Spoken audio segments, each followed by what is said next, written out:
À quel moment, vous vous êtes dit, on va monter un collectif de médecins et pour quelle raison?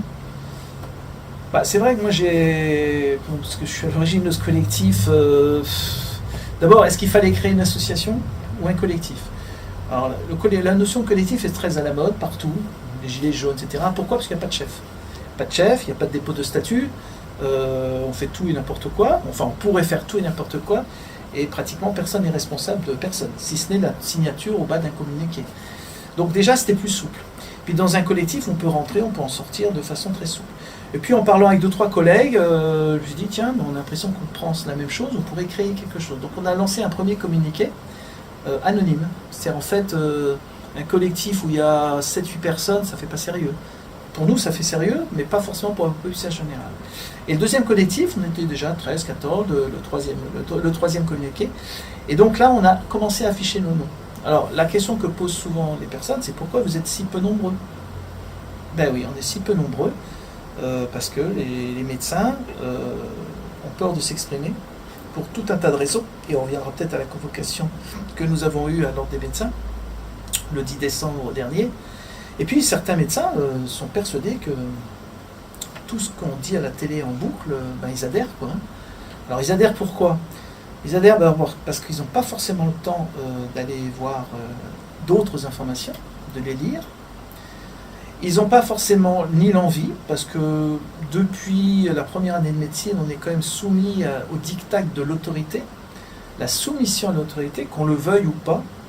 Il est très rare, il est parfois difficile de remettre en cause nos professeurs, ce qu'on nous dit de faire, nos autorités de santé, et c'est un peu en fin de carrière, un peu la sagesse de la personne qui quitte un métier ou qui va bientôt le quitter, qui dit prenons de la hauteur, prenons de la distance, et peut-être, pas forcément remettons en cause tout ça, mais essayons de comprendre pourquoi ils veulent nous imposer telle ou telle chose. Parce que c'est ça qui frappe aussi quand on voit les personnes qui constituent le collectif, c'est que ce sont des médecins qui sont assez âgés, enfin plutôt en fin de carrière.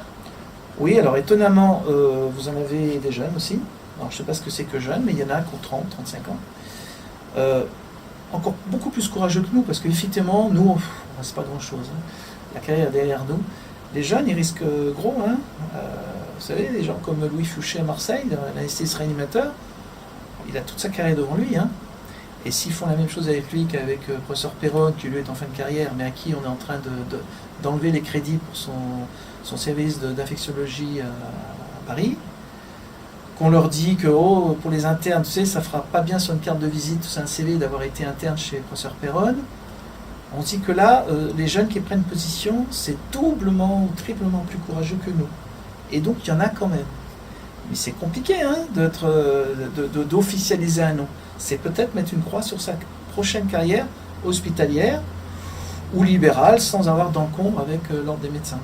Et juste, du coup, j'aimerais bien revenir un peu en quelques mots parce que vous avez été convoqué par l'ordre des médecins de La Réunion. C'était le 10 décembre. 10 décembre, ouais, voilà. Vous étiez deux avec le docteur Bourgeon. Voilà. Mais il me semble que il y a encore deux ou trois médecins, dont il y en a deux autres qui ont été convoqués quelques jours avant, pour lesquels d'ailleurs ça s'est très bien passé. Étonnamment, parce qu'ils ont pris des positions un peu comme nous.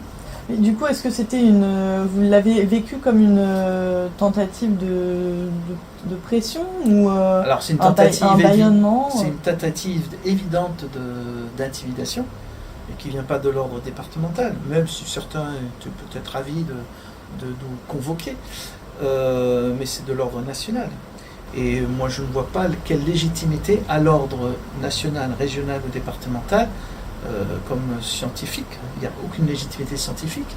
L'ordre a pour vocation de faire respecter le code de déontologie. Et c'est aussi d'ailleurs un des éléments pour lesquels nous nous accusons d'avoir fraudé ce code de déontologie, disant que ce code de déontologie impose à tout médecin de suivre les directives de l'État.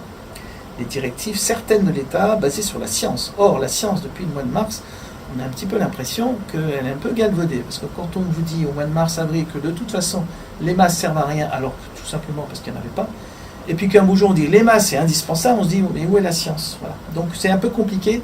Et à l'ordre, on leur a dit qu'on n'avait pas forcément la même lecture de ce code de déontologie, au même titre qu'on n'a pas la même lecture sur les les mêmes chiffres avec l'ARS, tout est dans l'interprétation des mots MOTS, tout est dans l'interprétation des mots MAUX.